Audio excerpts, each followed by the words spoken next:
Staying in Abuja, Speaker of Nigeria's House of Representatives, Femi Gbajabiamila, and the former Deputy Speaker of the Senate, Ike Ekweremadu, have raised concerns about the delegate system of electing party candidates. They reaffirmed their belief in the direct system as concerns continue to mount over Nigeria's leadership recruitment process. Jakadisa has more.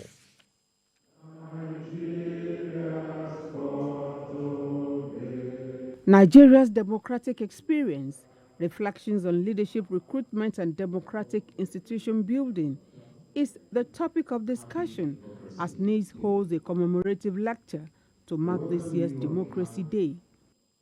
Multi-party democratic elections, independence of the electoral umpire, and autonomy of the parliament are some of the gains of the past 22 years. But fears are now being raised over alleged commercialization of the electoral process, especially with the just concluded party primaries.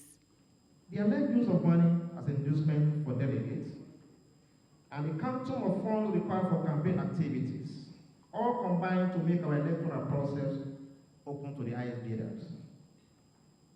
Even before this, there have been mounting concerns about the growing phenomenon of vote buying. For the National Assembly, the use of indirect primaries negates democratic tenets.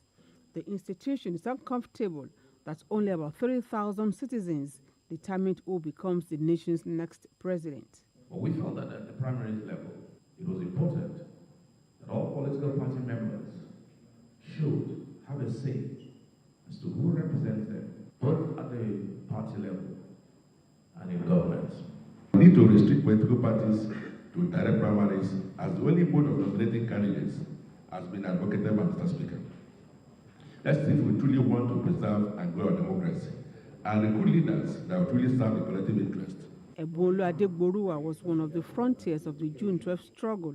The discretion given to political parties is too wide, and is subject to manipulation, is subject to abuse. So the National Assembly has to go back and rework the Electoral Act to ensure that the issue of the campaign fund, the issue of the nomination is clearly and explicitly stated that it should not be monetized.